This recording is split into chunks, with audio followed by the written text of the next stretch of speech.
because I said to Sam last time we did this concert that I think musos and pastors, we both do the same job, and that is it's our job to bring people together to point them to something beyond themselves. And church does that, and music does that. And hopefully you've been feeling that tonight. So as we continue to chat through, and just a little interlude to give your ears a bit of a rest, we're going to hear from the man himself, Sam McNally. I'm going to invite him up here as I just ask a few different questions, if you guys don't mind.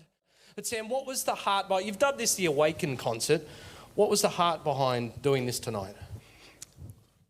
I don't know, I just guess that, I was feeling through the end of the lockdown period, which, you know, everyone's had different experiences, and varying from highly unpleasant and probably traumatising to just a bit weird. I think that humanity is waking up to a lot of things that are going on with us as a society. You know, we don't have enough time now to go through some of the issues, and that's not the point.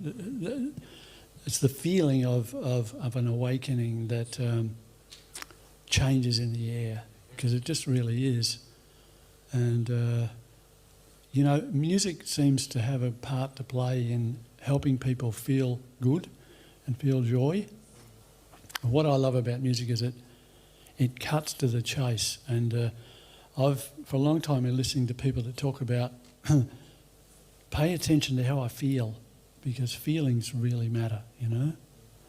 And music just makes us feel good. We feel good as musicians doing what we do. We love it.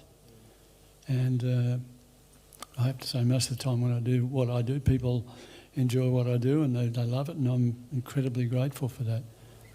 Now, in this environment here, of course, being a house of God and being a place where people by default have a spiritual interest and a spiritual orientation, music plays a massive part in that whole environment too. Yeah. And we've talked about that, haven't we, after a Sunday, that the way you describe it is with music there can be a magic to it, right? I guess the word I would use as a pastor is a transcendence.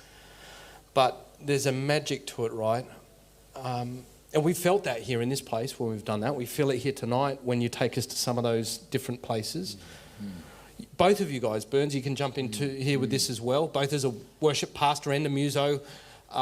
Sam, your years of experience. Talk us through, describe what that magic is. Don't know what it is, but have to hang on to it because it really matters. And, you know, there's a lot of musicians in the world that are that are studied musicians, that are academic musicians, and you know, I'm not one of them. I'm semi-academic, but what I'm keenly aware of is left brain, right brain, and getting out of thinking zone. That's right. When in that chair over there, I do not want to be thinking about it too much. And if I look like I'm going far away, sometimes I am, and I love that. And I like to think I can take some people with me, and I go places with, you know, some of my mates too. And when I know they're hitting it, they're hitting the straps, they're going to a place with the music that, yes, it can be described as magic. What do you reckon, Benji? Yeah, absolutely.